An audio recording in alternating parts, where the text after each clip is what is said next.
Daqui a pouquinho já estou ao vivo. Tá, ok.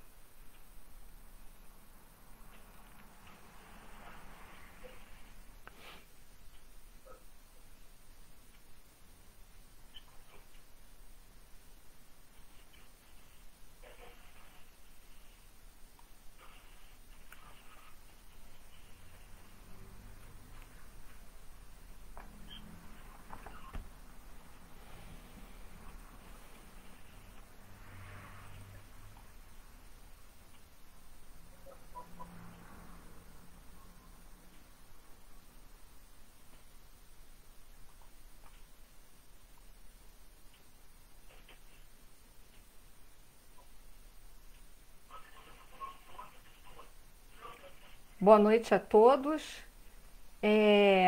Peço àqueles que já estão chegando para me dizer como é que está o som e a imagem, se estão ok. Boa noite, Lorena. Boa noite, Cláudia Serenário, Vinícius, a Lília. Som e imagem ok, gente?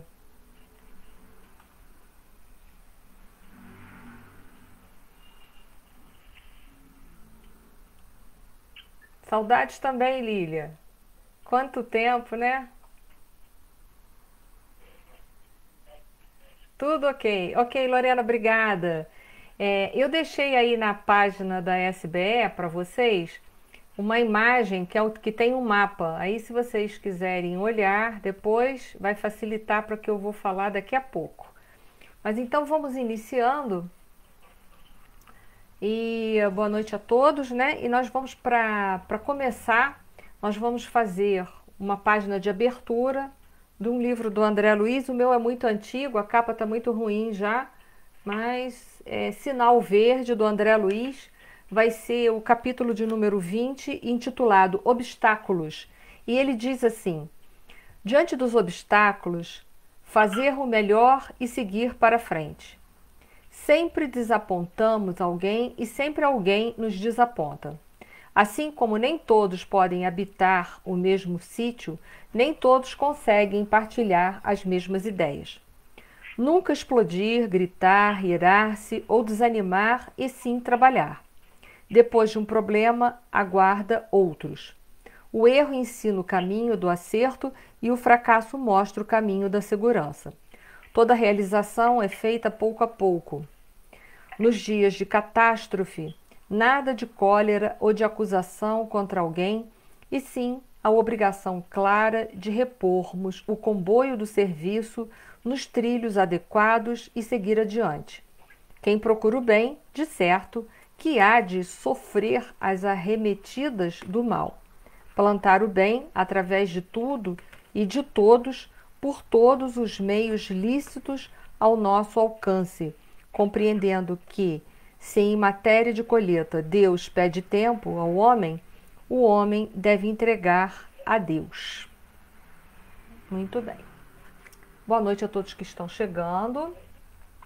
Vamos agora, nesse instante, unir os nossos pensamentos, unir os nossos pensamentos em prece, rogando a Deus, ao nosso Pai, um Pai de infinito amor, de infinita misericórdia, um Pai solícito, um Pai presente em todos os momentos da nossa vida. Rogamos e agradecemos também ao Mestre Jesus, nosso modelo, nosso guia, nosso irmão maior, que sempre está conosco e que há mais de 2000 anos, quando aqui esteve, deixou pessoalmente grandes ensinamentos que são verdadeiros roteiros para nós seguirmos e alcançarmos a paz e a felicidade relativa que está destinada a todos nós. Rogamos aos nossos mentores, em especial ao da casa, ao da Sociedade Espírita, da Sociedade Beneficente Espírita, e aos mentores também do Grupo da Fraternidade Espírita Oswaldo Cruz. A gratidão por aqui estarmos e que essa paz que por ora sentimos possa, através dos nossos pensamentos, ir na direção daqueles que são motivos das nossas preocupações. Gratidão a Deus, aos bons espíritos e gratidão a todos. Muito obrigada a todos. Boa noite a todos que estão chegando. Boa noite a Leida. Não sei se eu já vi todos. Ao Alan, a Márcia, a Edilane, a Gisele. E o tema da nossa noite, ele é intitulado A Tempestade Acalmada. Essa passagem, ela foi narrada nos 3 evangelhos sinóticos, que nós vamos ler, mas nós vamos nós vamos nos deter mais no Evangelho de Mateus e de Marcos. Então vamos lá, para aqueles que não lembram desta passagem, vamos proferir para a gente poder relembrar. Em Mateus, ela está no capítulo 8, versículo 18 e 23 a 27.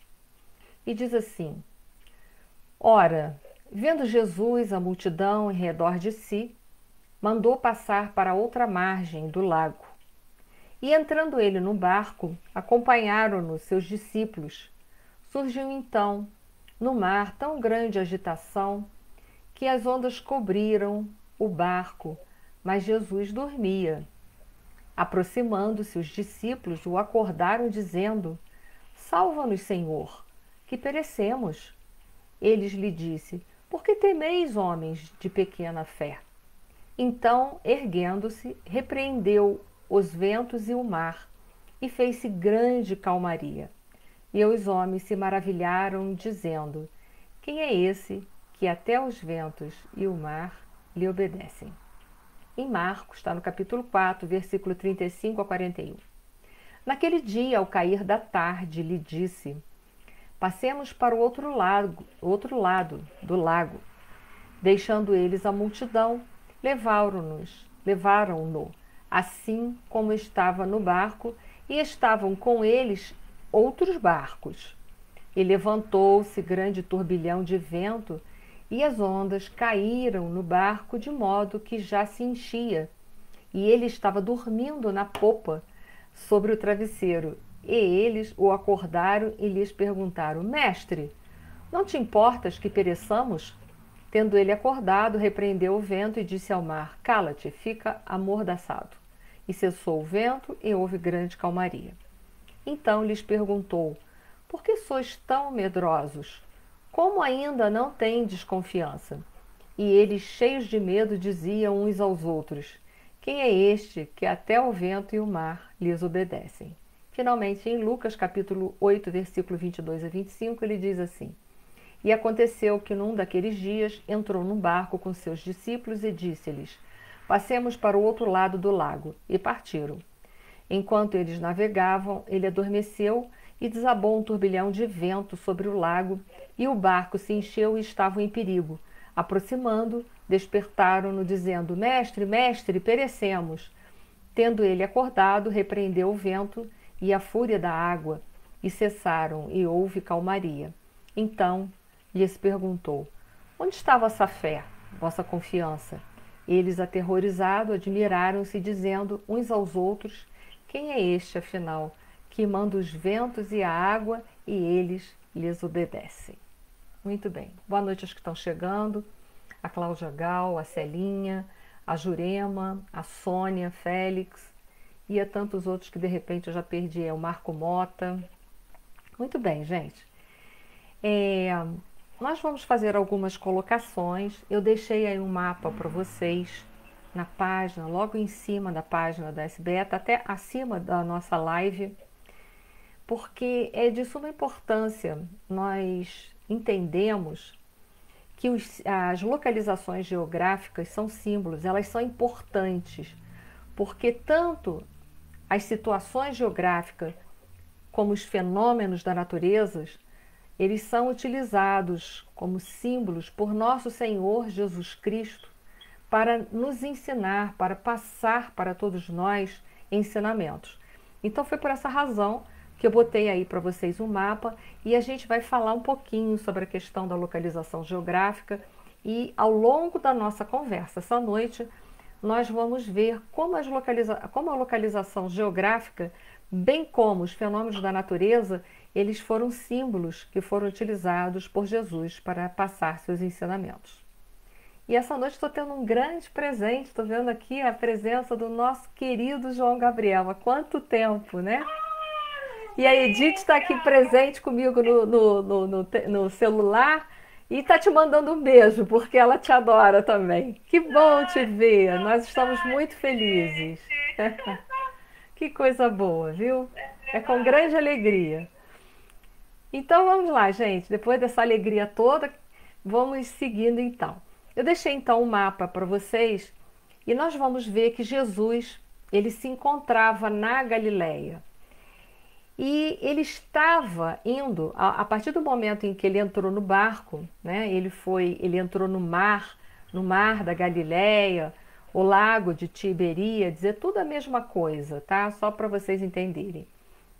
Ele entra então, já no finalzinho da tarde, acreditamos que deveria ser por volta das 5 horas da tarde, ele está ali nas cercanias da Galileia, ele entra no mar da Galileia, dentro de um barco, com os seus discípulos, e ele vai na direção da Decápolis. Decápolis são exatamente 10 cidades, né? Decápolis significa, é uma palavra grega, que significa 10 cidades. Os historiadores, eles não sabem dizer muito ao certo o nome dessas cidades, mas acredita-se que essas 10 cidades, elas basicamente predominavam a cultura grega, com exceção de uma tão somente, que é Escitópolis. Mas as cidades eram denominadas de Canata, Damasco, da capital da Síria, Dion, o Escitópolis, que acreditava-se que estava mais voltado para o reino, para a organização de Israel, Gadara, que a gente, outro momento, com certeza nós vamos acabar falando da cura de um homem que sofria de um endemoniado, né? Essa passagem é denominada o endemoniado de Gadara, Gerasa, Hipos e Tabagá, eu não sei se é exatamente assim que se lê, Filadélfia, atual Amã, e finalmente Rafana. Mas esses nomes não se sabe muito ao certo se verdadeiramente eram essas cidades. Mas enfim, a gente apenas quer dizer que essas Decápolis representavam 10 cidades que estavam também, que predominava a cultura grega. Então Jesus, e quando ele entra no barco com seus discípulos, ele vai se direcionar a uma cidade, a uma localização, a uma outra região, cujo o lugar era constituído, pelos dizeres de Amélia Rodrigues, era constituído por adversários dos judeus, pois que os habitantes daquela localidade, a grande maioria, que eram remanescentes de gregos, como a gente viu, né, que tinha toda uma influência da cultura grega, eles viviam de negócios de suínos, de porcos. E a gente sabe que os porcos, eles não tinham uma boa... não eram bem conceituados pelos judeus, tanto é que uma das proibições da lei judaica era comer carne de porco. Então, enfim, de qualquer forma, Jesus estava se encaminhando para Decápolis, numa terra, numa cultura completamente diferente, e cujos habitantes não eram muito simpatizantes dos judeus e vice-versa. Então Jesus estava se encaminhando para lá, para essa região de Decápolis, que eu deixei ali para vocês o mapinha, para vocês poderem se localizar. Muito bem. Era mais ou menos uma tarde, já era tarde, e se sabia que naquela região, na região ali do mar da Galileia, era comum acontecer tempestades repentinas, porque o lago ele era muito cercado, ele era cercado por montanhas, o que ainda é, né? E tudo isso favorecia o acúmulo e favorece o acúmulo de ar quente na superfície do lago. E durante o verão, a temperatura do lago passa facilmente para 30 graus, mais ou menos. Então fica fácil ali, acaba que se torna, no lago, ele acaba se tornando uma estufa, forma uma corrente de ar quente e, ao mesmo tempo que se forma ali naquele lago uma grande corrente de água, de ar quente, ela é cortada também, porque a gente sabe que o Mar da Galileia, ele faz parte, né? O que faz o Mar da Galileia é a nascente do Rio Jordão, é o Rio Jordão, que eu botei aí no mapinha para vocês, que o Rio Jordão corta a Palestina de norte a sul, e o Mar de Genezaré justamente faz parte dessas águas. E ele então, como esse mar ele fica entre as montanhas, vem então, lá de cima dessas montanhas, vem uma grande corrente de ar gelado. Então imagina, o lago está aquecido por aquela região ali e lá de cima das montanhas vem uma corrente de ar gelado. Então, dizem que é comum ocorrer ali naquela região, devido a esse choque de correntes, esse choque térmico, forma-se grandes tempestades repentinas e que são violentas. E são tempestades significativas, tão significativas que diz os pesquisadores, os historiadores, que formam às vezes ondas de até 2 metros de altura. Então, em geral, como é ainda até hoje, os navegantes evitam navegar ali em determinadas horas e períodos, porque sabem que podem ocorrer as tempestades e aquele mar, que em geral é sempre muito calmo, que na verdade não é um mar, é um lago, uma água que é sempre muito calma, quando ocorre esse fenômeno dessas duas correntes de ar quente com ar frio e ocorrem as tempestades, ele se torna muito tumultuoso e fica difícil a navegação. E justamente naquele dia, nosso Senhor Jesus Cristo fala que ele entra no barco e ele diz para os seus discípulos que ele quer atravessar e quer ir para Decápolis.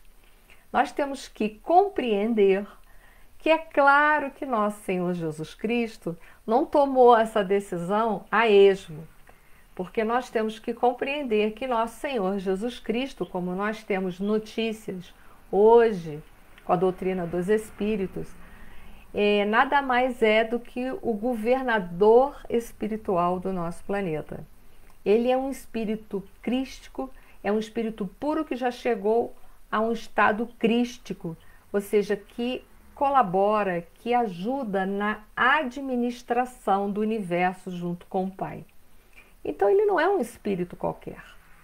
Ele estava ali, justamente naquele instante, e a gente vai ver uma outra situação muito interessante, é que em plena tempestade, nosso Senhor Jesus Cristo estava lá no barquinho, e a gente vai ver que pela narração dos 3 evangelistas, nosso Senhor Jesus Cristo estava dormindo. Como alguém pode dormir no meio de uma tempestade? Né? Uma coisa tão violenta, no meio da chuva, da tempestade, do barco batendo para lá e para cá, e entrando água para tudo quanto é lado. Mas os 3 evangelistas, eles narram, pela primeira vez, há uma narrativa no Evangelho, a primeira e a única, que nosso Senhor Jesus Cristo dormia, e dormia em plena tempestade. Então, no meio da nossa conversa essa noite, nós vamos ver que isso também é um simbolismo que vai nos proporcionar um grandioso ensinamento. Vamos seguindo aqui. Deixa eu pular algumas coisas que eu já falei. Bom, o que nós queremos saber é que essa passagem da tempestade acalmada, ela é uma passagem evangélica que vai deixar, pelo menos, 2 enfoques fundamentais de conhecimentos para nós extrairmos na nossa conversa dessa noite. A primeira, a ação de Jesus sobre os elementos da natureza, porque os 3 evangelistas dizem que Jesus aplaca a tempestade. E, ao mesmo tempo, nós vamos falar sobre o valor da fé, porque nosso Senhor Jesus Cristo, pelos 3 evangelistas, questionou a eles aonde é que estava a fé deles, em meio àquelas tempestades que eles estavam vivendo. Então, dois enfoques fundamentais que nós vamos trabalhar essa noite. Um é a questão de Jesus ter aplacado a tempestade e a outra questão é o valor da fé. Bom, a primeira questão de Jesus ter aplacado a tempestade, nós vamos, sem sombra de dúvidas, nós vamos recorrer ao livro A Gênese, também obras póstumas, que vão estar tratando sobre esta questão dessa tempestade que foi aplacada. E lá então diz que a tempestade é acalmada ou aplacada, como é proferida por alguns estudiosos, e às vezes em algumas traduções se encontra dessa forma. Diz lá, tanto nas obras de Kardec, que é mais um dos prodígios existentes do Evangelho. E que nós não podemos interpretar isso como milagres, até porque nós já sabemos que milagres não existem. Nós denominamos durante muito tempo na história da humanidade, tudo aquilo que o homem não compreendia, nós denominávamos como sendo milagres. Mas hoje nós sabemos que Deus não faria isso, porque para que ele teria que derrogar as suas leis? Então, aquilo que nós chamamos de milagres é uma parte das leis de Deus que muitas vezes a gente não conhece. E coube a doutrina dos espíritos explicar muito desses fenômenos que foram intitulados ao longo da história da humanidade, quando o homem ainda não tinha evolução espiritual e intelectual suficiente, foram interpretados, foram denominados como milagres. Mas nós sabemos que são apenas fenômenos da natureza também e que fazem parte das leis de Deus. Bom, lá nas obras de Kardec diz o seguinte, que primeiro, a ação direta sobre Jesus sobre os fenômenos atmosféricos, repreendendo o vento, pode ter sido por ele mesmo, claro, nós sabemos que ele é um espírito crístico, ele por si só ele poderia aplacar aquela tempestade a hora que ele quisesse. Nós sabemos pelas obras de Emmanuel que nosso Senhor Jesus Cristo, ele é um dos governadores do planeta Terra e um dos arquitetos do planeta Terra, pois que foi entregue a nosso Senhor Jesus Cristo, na obra intitulada Caminho da Luz por Emmanuel, diz lá que foi entregue a nosso Senhor Jesus Cristo, o planeta Terra foi entregue uma bola incandescente, e aí depois nosso Senhor Jesus Cristo transformou toda aquela bola de fogo nesse planeta lindo que nós moramos. Então é claro que Jesus ele tinha conhecimentos o suficiente para que, se ele quisesse, ele mesmo aplacar. Mas também nós sabemos que, por ele ser o governador espiritual, o governador do planeta Terra, ele também pode ter utilizados de intermediários, ou seja, dos espíritos que estão ligados aos fenômenos da natureza. De qualquer forma, o que a gente sabe mesmo, se foi por Jesus, e que não seria nada impossível, ou se foi através do pedido dele que os seus intermediários atuassem nos fenômenos da natureza e modificassem toda aquela paisagem, o que nós sabemos é que milagre não é, faz parte das leis de Deus. E é isso que nós temos que entender. Então vamos lá.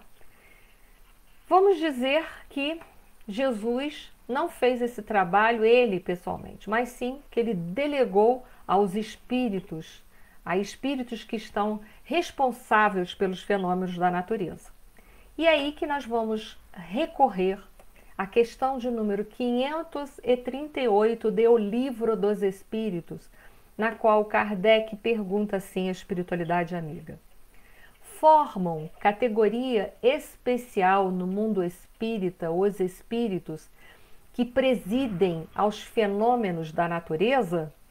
Serão seres à parte ou espíritos que foram encarnados como nós?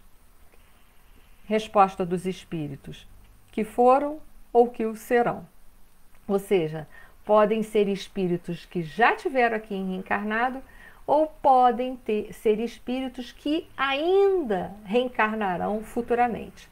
Mas eles são espíritos, eles não formam uma categoria à parte. São espíritos que ou já tiveram reencarnado na Terra ou que um dia já reencarnarão aqui. Então, nós vamos seguir o raciocínio, porque está dizendo que realmente os espíritos podem interferir nos fenômenos da natureza.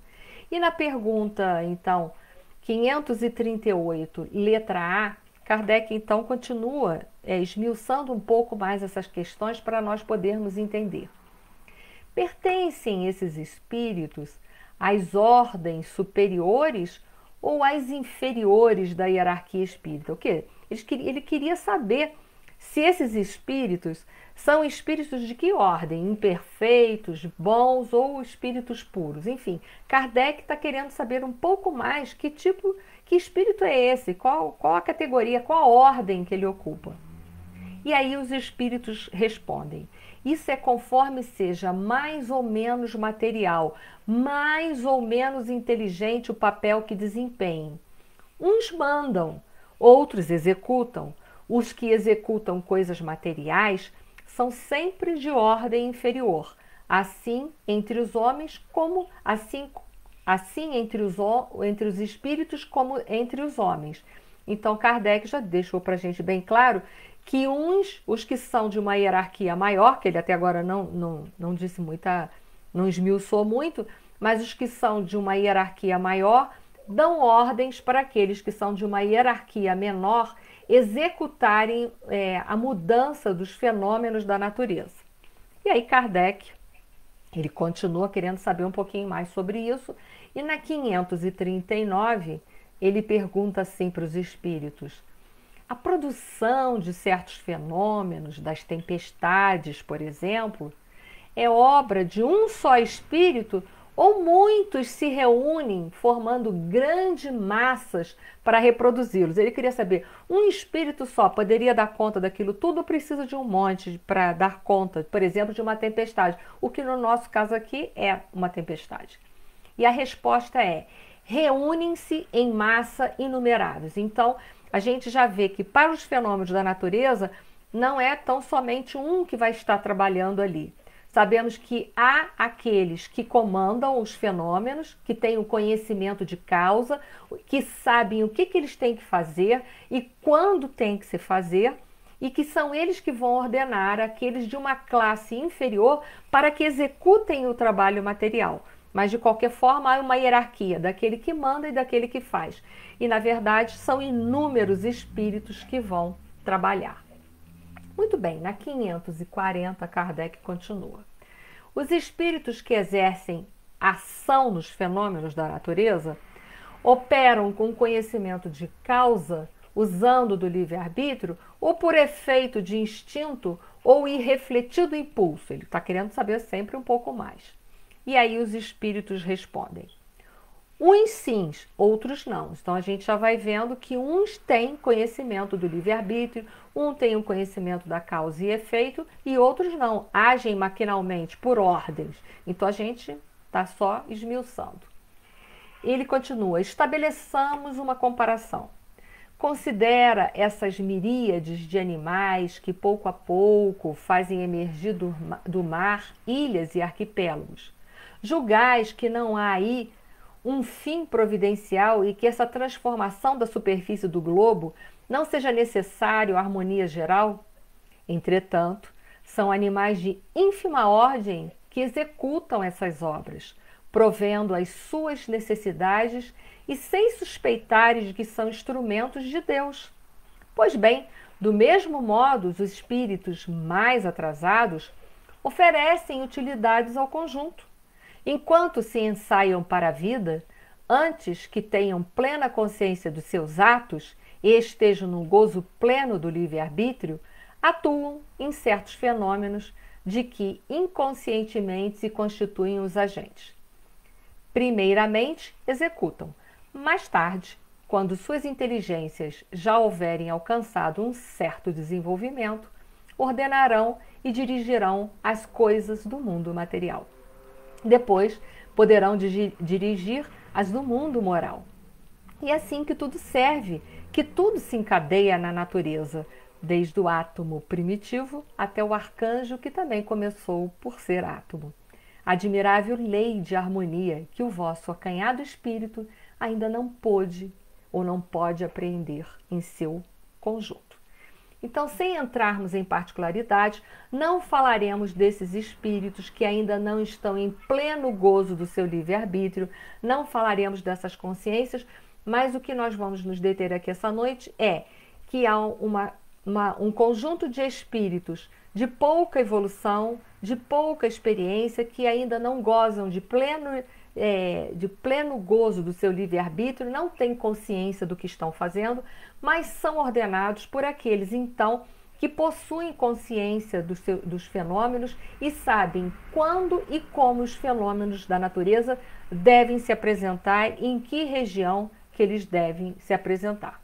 Então, o nosso primeiro momento é, claro que Jesus, se ele quisesse, ele por si só, sozinho, ele poderia, mas ele poderia também, naquele instante, ter ordenados aos espíritos que são encarregados dessa tarefa dos fenômenos, né, climáticos da Terra, desses fenômenos de natureza climáticas da Terra, ele poderia ter ordenado alguns desses, né, para que esses fenômenos se desse naquele momento ali, e desse uma ordem para que acalme o mar, acalme a tempestade. Então, essas duas coisas a gente já equacionou e nós não vamos entrar mais a fundo.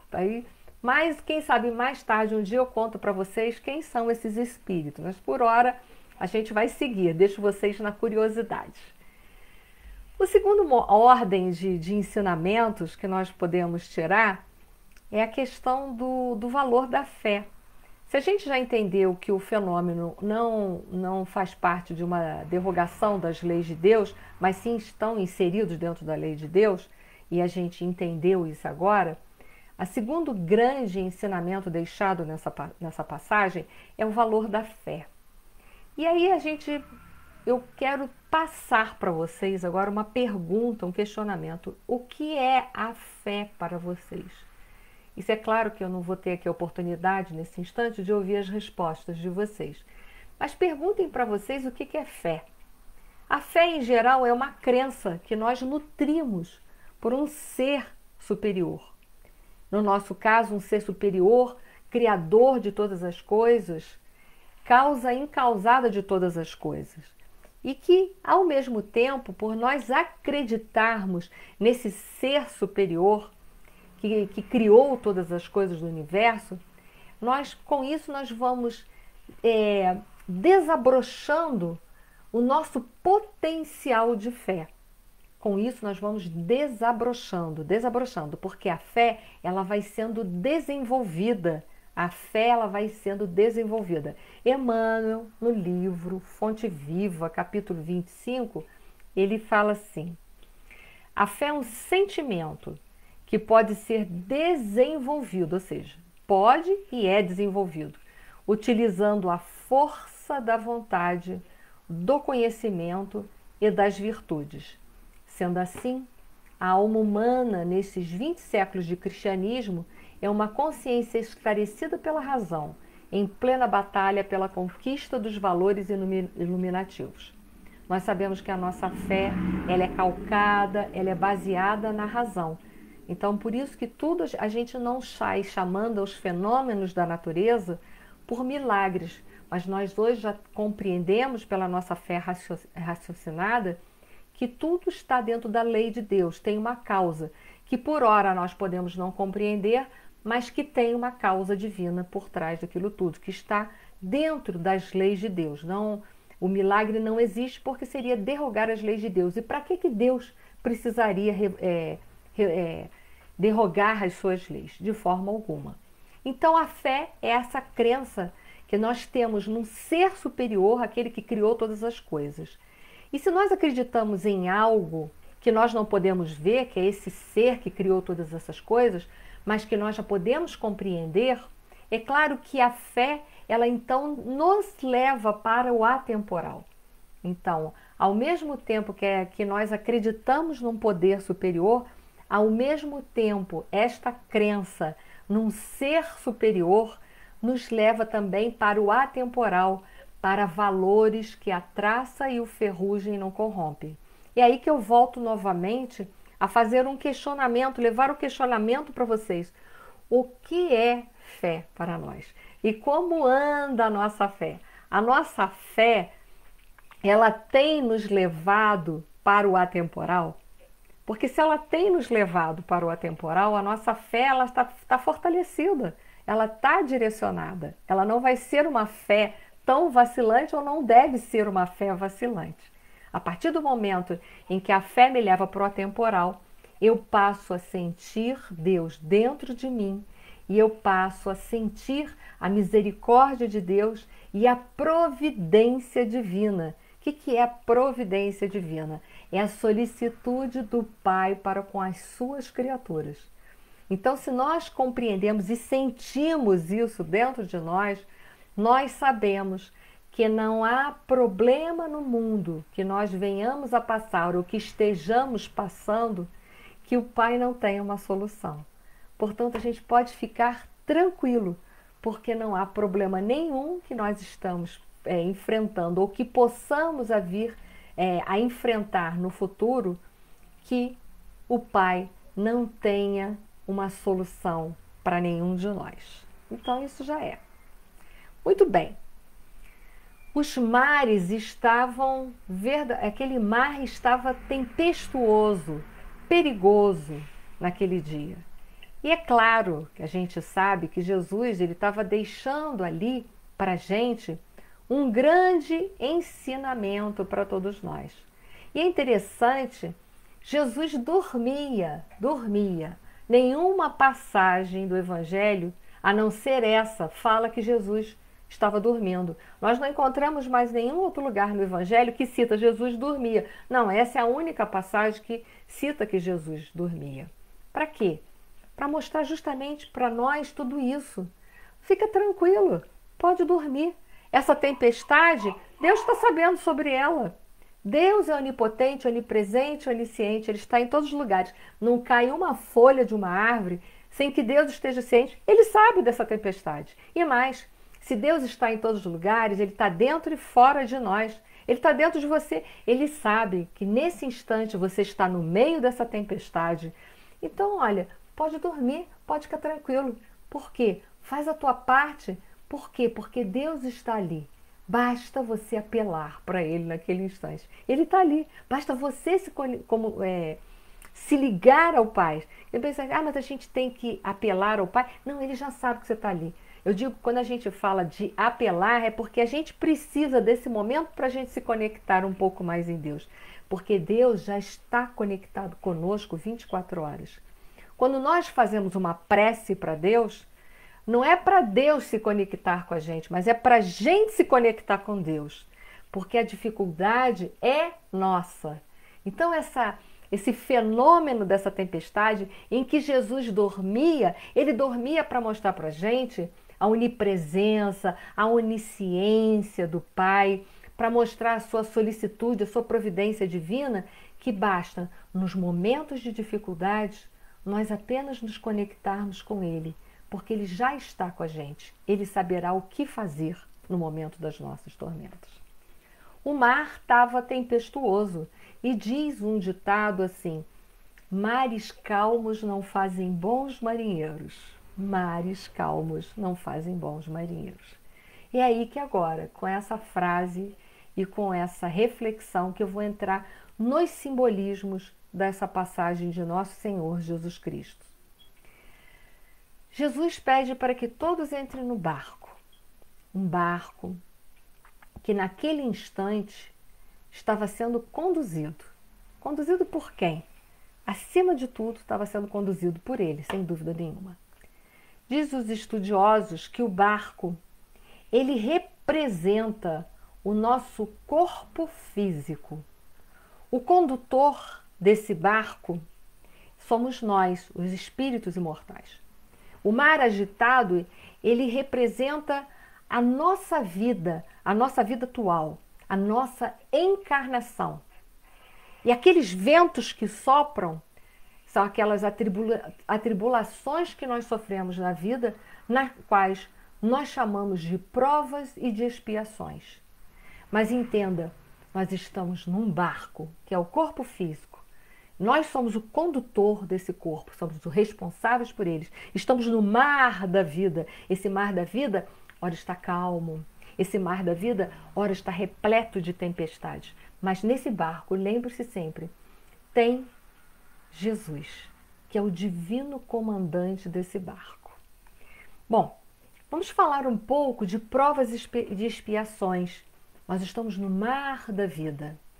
Nós estamos com o nosso barquinho, com esse corpo físico que é o nosso barco.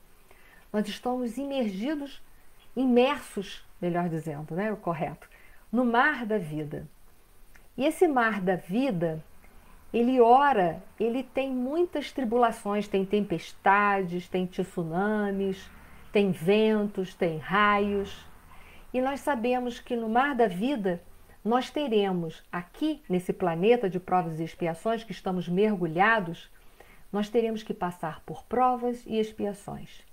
Foi aí que eu fui buscar em Emmanuel, no seu livro O Consolador, pergunta de número 246, na qual Emmanuel perguntado a Emmanuel, qual a diferença entre provas e expiações? E aí Emmanuel responde, a prova é a luta que ensina ao discípulo rebelde e preguiçoso a estrada do trabalho e da edificação espiritual. A expiação é a pena imposta ao malfeitor que comete o crime. E aí Emmanuel continua na 247, é perguntado a ele, a lei da prova e da expiação é inflexível? E aí Emmanuel responde, os tribunais da justiça humana, apesar de imperfeitos, por vezes não comutam as penas e não beneficiam os delinquentes com surgenes, né? Com a misericórdia, né? A inflexibilidade e a dureza não existem para a misericórdia divina, que, conforme a conduta do espírito encarnado, pode dispensar na lei, em benefício do homem, quando a sua existência já demonstre certas expressões do amor que cobre as multidões de pecados. Estamos todos mergulhados nesse mar da vida. Esse mar é o planeta de provas e expiações porque precisamos passar. Então, ora passamos provas, ora passamos expiações. O que são provas? São desafios que são colocados na nossa vida para nos testar, para ver se a gente já consegue nota suficiente e seguir avante com tantas outras provas tão necessárias que vão fazer com que evoluamos, que vão nos promovendo a nossa evolução espiritual e a nossa evolução também, a nossa maturidade emocional. Então, as provas têm por finalidade promover a criatura. Mas quando o Emmanuel coloca ali a expiação é a pena imposta ao malfeitor que comete um crime, muitas pessoas acham ou interpretam esse momento como sendo a expiação uma pena que Deus nos impõe. Mas, na verdade, essa pena imposta não é imposta por Deus, é imposta por nós mesmos. Mas aí pergunta-se assim, como? É fácil. Quando nós não agimos pelo livre-arbítrio, se eu decido, na luta da minha vida, plantar espinhos, o que eu fatalmente vou colher da vida? Espinhos. Então, essa pena imposta, ela diz respeito ao mau uso do livre-arbítrio. Aquele que plantou durante um determinado período de tempo espinhos, ele vai colher espinhos. Então, a expiação nada mais representa do que o mau uso do livre-arbítrio, uma escolha infeliz, na qual eu terei que responder. Mas como a gente vê ali, é perguntado a Emmanuel se a prova e expiação é inflexível. Claro que não. Assim como nas leis humanas há atenuantes, nas leis divinas também, elas são todas permeadas pela misericórdia. Então é claro que durante mesmo uma prova e expiação, se nós estamos nos empenhando ao máximo, é claro que nós teremos os atenuantes na nossa vida. Então, nesse barco da nossa existência, que nós recebemos, esse barco que é esse corpo físico e que é conduzido por nós, nessa nossa existência física, ela ora será de mar calmo, mar tranquilo, e ora ela terá tempestade. Mas nós não podemos esquecer que neste barco, Jesus é o divino condutor, é o divino comandante. É o divino condutor e o divino comandante, que está sempre conosco. E que quando o nosso mar está agitado, basta nós potencializarmos a nossa fé através da oração, solicitando a Jesus forças, fé e coragem para passar pelos turbilhões, pelos problemas da nossa vida. É interessante, como eu disse para vocês, alegoricamente, como eu disse, tem muitos simbolismos, tanto as situações geográficas quanto os fenômenos da natureza foram símbolos utilizados por Jesus, que a gente agora já está conseguindo interpretar, que são utilizados para passar para nós conhecimentos, deixar para todos nós ensinamentos e imortalizar, porque toda vez que a gente usa de uma linguagem de figura, fica fácil a gente gravar isso na nossa mente, levar para frente, para posteriormente, quanto mais amadurecidos, nós podermos fazer a devida interpretação. Qual era o destino desse barco? O destino era Decápolis, que era uma cidade, era uma outra localidade, um outro país, que estava sobre o governo dos gregos, uma cultura completamente diferente.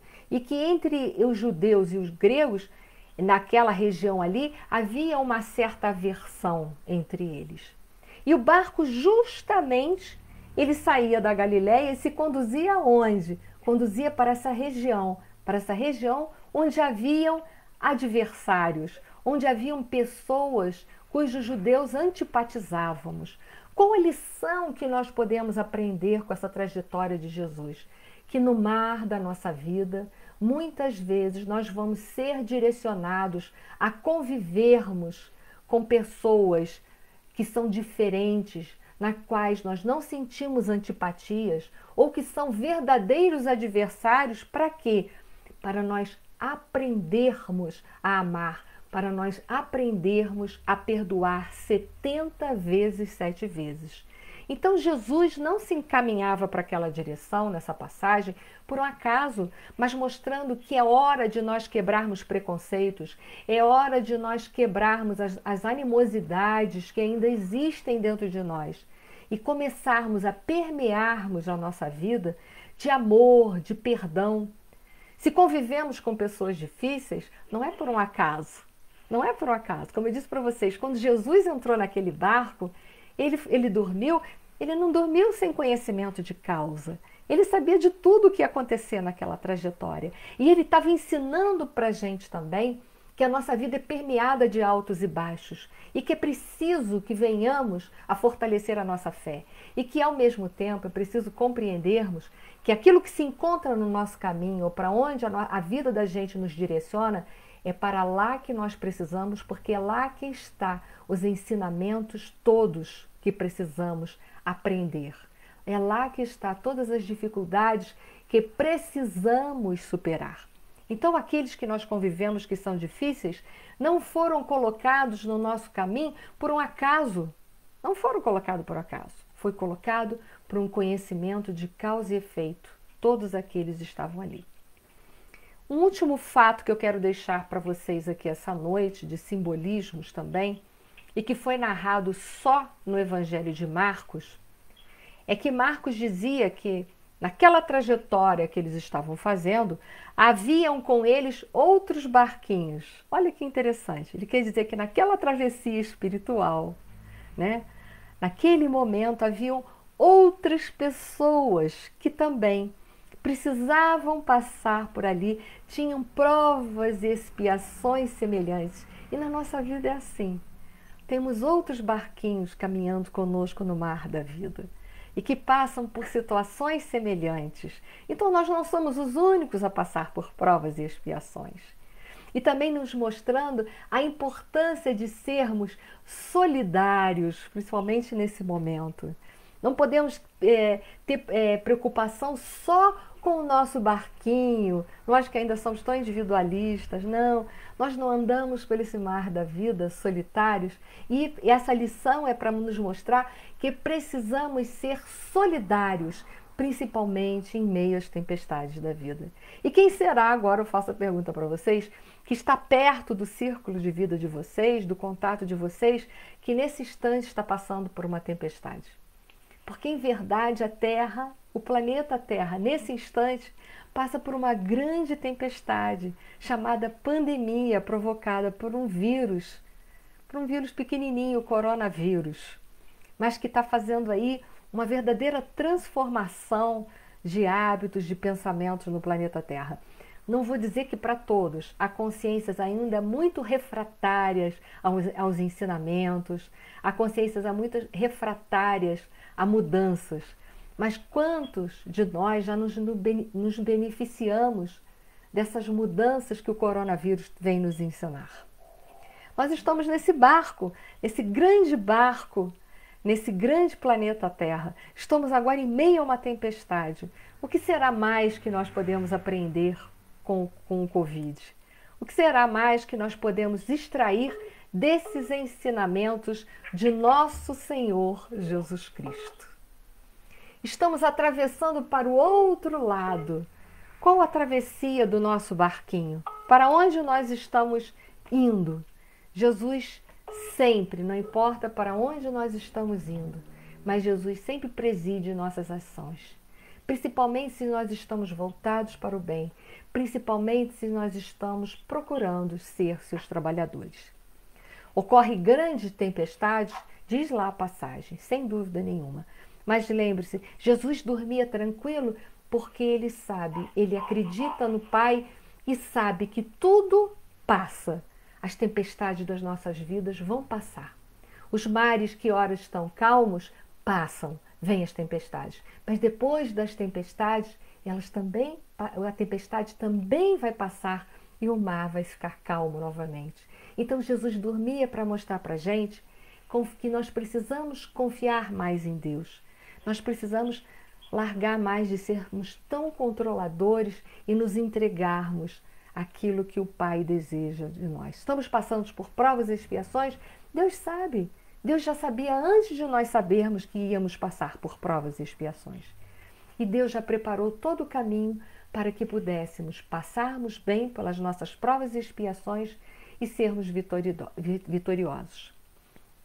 E naquele instante, quando então desperta o Mestre Jesus, nós lembramos que nós é que precisamos nesse instante nos despertar para termos uma consciência menos individualista, despertar o Jesus, mas que essa tempestade agora possa nos despertar, para que possamos ser mais altruístas, termos mais amor pelo próximo, termos mais compreensão, sermos mais solidários às dores ao nosso redor e verdadeiramente nos respeitarmos mais e mais. E vamos ver aqui, finalmente estamos chegando ao final da nossa passagem, né? E eu vou ler uma passagem de Emmanuel do livro Caminho, Verdade e Vida, que diz assim: na atualidade dolorosa, inúmeros companheiros invocam a cooperação direta do Cristo, e o socorro vem sempre porque é infinita a misericórdia celestial. Mas vencida a dificuldade, esperem a indagação: onde está a vossa fé? E os outros obstáculos sobrevirão até que o discípulo aprenda a dominar-se, a educar-se e a vencer serenamente com as lições recebidas. Vou repetir a lição de Emmanuel. Na atualidade dolorosa, inúmeros companheiros invocam a cooperação direta do Cristo, porque sempre quando a gente está em dor, a gente roga a Deus, roga a Jesus. E o socorro vem sempre, mas lembre-se, amigos, vem sempre, mas não às vezes da forma tal e qual nós pedimos. Mas ele vem sempre, porque é infinita a misericórdia celestial. Mas vencida a dificuldade, esperem a indagação. Qual a indagação? A mesma indagação que Jesus fez aos seus discípulos depois que ele aplacou a tempestade. Ele perguntou: onde está a vossa fé? e outros obstáculos sobrevirão na nossa vida, porque ainda estamos num planeta de provas e expiações. Ora os nossos mares estarão calmos, ora os nossos mares estarão repletos de tempestades e raios. E aí, até quando nós teremos essas tempestades?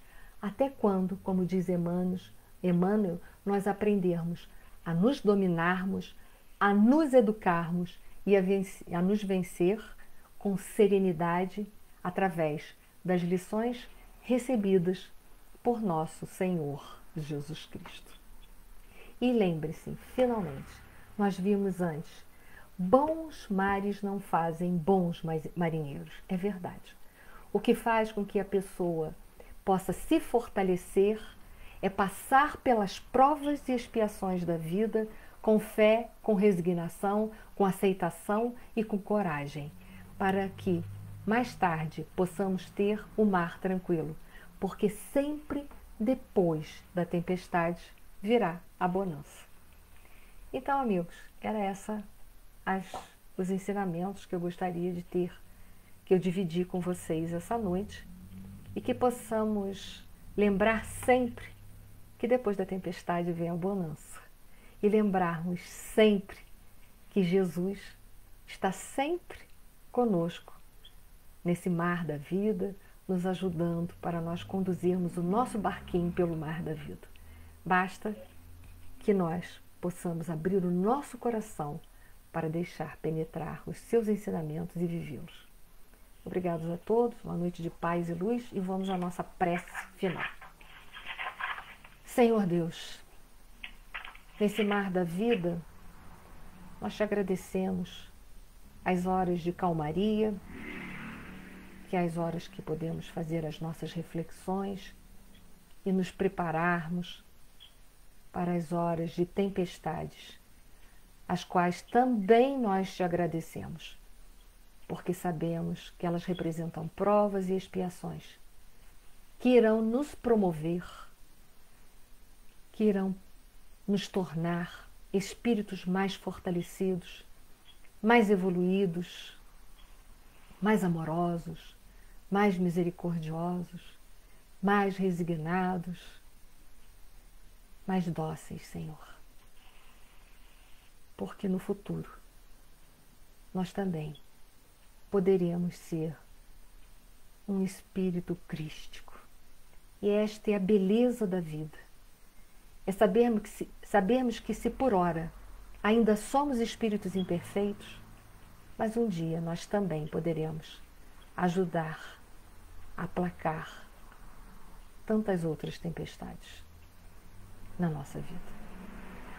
E que mesmo com potencial menor, nós poderemos pelo menos ajudar aqueles que estão no mar da vida a passarem pelas suas tempestades de forma mais confiante, com mais fé, com mais amor, com mais crença, com mais confiança.